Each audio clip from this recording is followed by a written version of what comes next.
Premier truc, 13 janvier 78, c'était genré au masculin. Le jeune avec sans eux, il présente une ambiguïté sexuelle. Et une semaine encore après, là d'un coup c'est l'enfant né et eux. Voilà. Et après avoir pratiqué les examens complémentaires nécessaires, cariotype, génitographie, dosage hormonaux, biopsie des gonades, recommande que soit attribué à cet enfant le sexe féminin.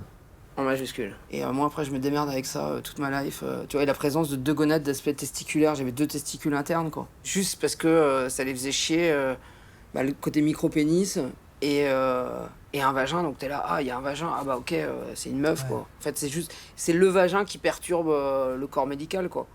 Je vous prie de croire, mon cher ami, à mon meilleur souvenir. C'est là, genre quand on fait du golf ensemble le dimanche, il serait souhaitable qu'il n'existe plus dans l'esprit des parents la moindre ambiguïté dans le sexe de leur enfant, afin que la petite soit élevée réellement, j'adore le réellement, comme une fille sans aucune attitude d'intersexualité. Intersexualité, en 78, hallucinant ce truc, j'avais jamais capté.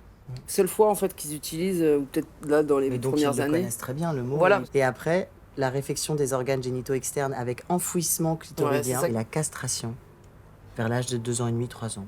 Ouais, avant la maternelle. Enfin, tant qu'il n'y a pas de souci pour uriner, pour chier, c'est quoi le problème, quoi? Et en plus, t'as un super clitoris, donc en fait, t'as du plaisir de ouf, t'as des spermatozoïdes, tu peux avoir un enfant, et tu grandis normalement, t'as pas de problème d'eau, tu le laisses, quoi. Tu le laisses juste... voilà, quoi, mais il faut éduquer la société, et éduquer la médecine, en fait. Les suites post-opératoires immédiatement simples ont été immédiatement simples. Genre, c'était hyper facile. Tac, tac, tac, ont été compliquées secondement d'une désunion par, à vrai dire, un peu d'imprudence de ma part. Point.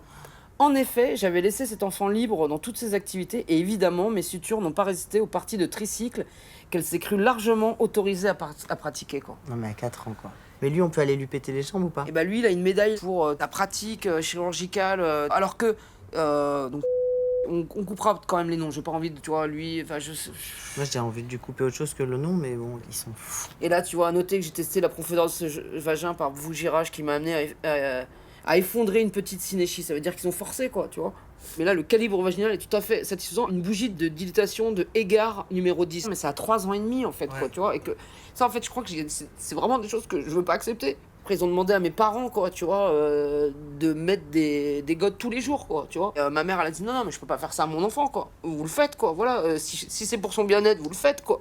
Les bougies, c'est pour les enfants. Il n'y a pas de plus gros. Les plus gros, c'est des godes. Eux, ils peuvent pas se permettre de mettre des godes à un enfant, quoi. Donc, ils demandent à ma mère de me mettre des godes.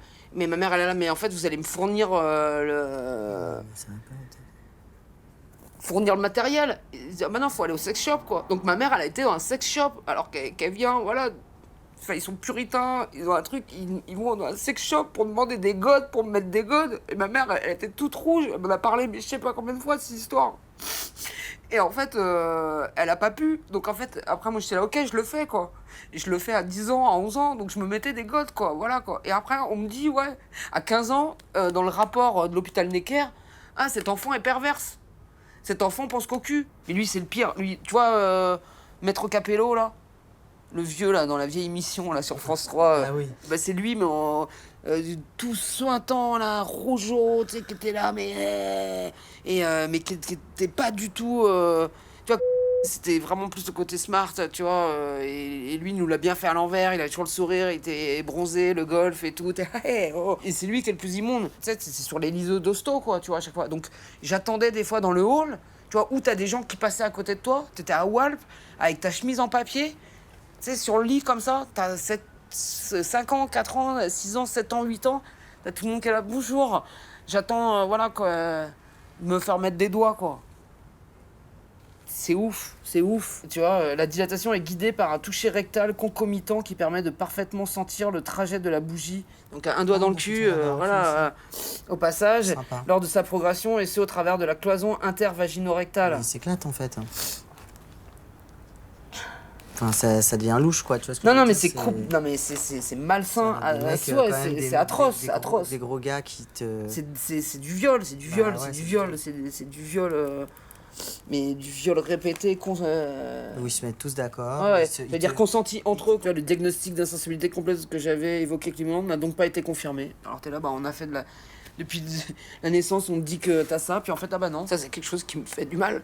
Parce qu'ils ont aussi niqué la relation à mes parents, en fait. Et mon père, là, qui a un cancer, je vois que j'ai même pu s'exprimer. Et en fait, C'est pas de leur faute. voilà, jusqu'à la fin, ils s'en voudront, quoi, un peu, quoi. Moi ça va. Ouais, c'est maintenant, la club, j'aurais dû la garder maintenant, en fait. Déjà, j'ai quand même une vie qui est bien chargée, mais en fait, j'ai juste envie de vivre, ouais, normalement, simplement, en fait. J'ai envie de, au moins une fois, avoir une histoire d'amour qui soit pas chaotique, une fois dans ma vie, avoir une petite maison, un petit jardin, ouais, des trucs simples, en fait. Alors, il y a des gens qui pourront juger, dire, ouais, c'est hyper normatif, c'est beauf, c'est machin, révolution, tout ça, ouais, c'est bien, j'ai donné, quoi. Moi, les manifs, j'ai passé je sais pas combien de fois, voilà, les flics, le tribunal, des peines, j'ai eu 2 ans de sursis, je suis battu toute ma jeunesse, voilà. Ouais, Je suis fatigué, T'as quoi. fait ta part. J'ai fait ma part de révolution. violence, de révolution, quoi, et que je peux plus, de toute façon, je suis plus fiable, en fait, sur le terrain de la révolution. J'ai envie d'être à la retraite et envie d'être en charentaise, à la campagne, avec un petit yin, chez une petite maison de campagne, quoi. Je comprends. J'ai toujours du mal à aimer parce que je m'aimais pas trop, quoi.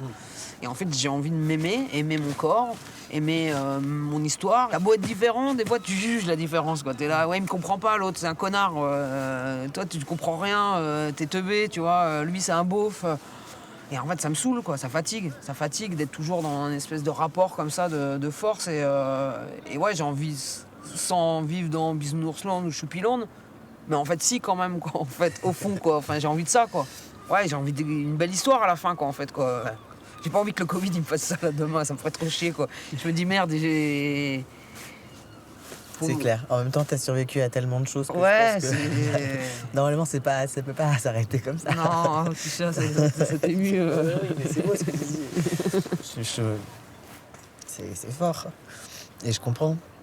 Le truc du jugement, c'est vrai que je trouve ça hyper dur parce que même quand on est trans, on le subit tellement, le jugement, que la seule manière de s'en sortir, je trouve, pour être bien, c'est nous aussi de juger, de dire mais en fait vous êtes vraiment tous des connards et vous vivez dans un truc pourri et vous avez été conditionnés depuis toujours et vous croyez que vous êtes normaux et que vous êtes bien et que vous êtes la ref, mais vous êtes tout pété parce que vous avez même pas rien déconstruit, en fait vous avez pas fait le taf, vous êtes juste laissé faire.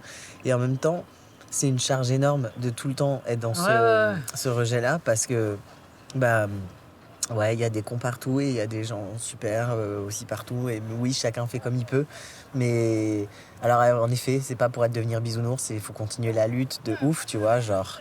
Mais je trouve que c'est un truc qui est lourd à porter aussi. Enfin, au début, ça donne vachement de force. C'est ça. Je trouve au début, t'es là, tu rentres dans la commu, tu vois. Moi, ça m'a vraiment fait ça, genre, enfin, des gens qui te comprennent, des gens qui ont vraiment fait le taf, qui sont hyper brillants et tout. Et tu dis, putain, enfin, j'ai trouvé ma famille et tout. Et on va être entre nous et ça va être cool. Mais en même temps, il y a aussi de la violence, il y a aussi des problèmes. Et puis, le reste du monde, si tu le rejettes en bloc, t'es jamais bien, en fait. C'est ça. Faut faire attention, quoi, parce que on peut facilement tout rejeter, en fait. C'est pour ça que j'ai toujours été en ville aussi, quoi, parce que j'étais rassuré, parce qu'il y avait justement des grosses communautés. Et là, je commence à en revenir aussi, parce que je viens d'un bled et besoin de me reconnecter, à des gens, monsieur et madame tout le monde, en fait, et qui sont monsieur et madame, quoi, voilà, quoi, et qui sont pas peut-être déconstruits, mais en fait, qui ont un cœur aussi, et que je veux pas les juger, et besoin de se connecter avec des anciens, besoin de se connecter avec des enfants aussi. Moi, le plus grand kiff, c'est de me lever, parce que je prends des somnifères et j'ai toujours ensuqué le matin, tête dans le cul, et d'aller prendre un café et m'aérer. J'étais au petit café à côté, et là, le petit vieux, là, il me dit au bout d'un moment, mais vous êtes un garçon, vous êtes une fille je sais pas trop, et je lui dis, je sais pas, puis histoire de raccourcir le truc, un peu des deux, quoi, ni l'un ni l'autre, j'embrouille un peu tout ça, mais voilà, il me dit, ah ouais, ok, mais je suis né comme ça, c'est histoire de voilà, il me dit, ah ouais, il dit, mais vous avez du cœur, quoi, ça se voit, ça se sent, et tout, je dis, bah ouais, il faut avoir du cœur, et la discussion, elle était trop bien. Alors, qu'est-ce que c'est beau, là. Ouais, c'est beau. C'est des chouettes, cet endroit, non? Elle est trop beau.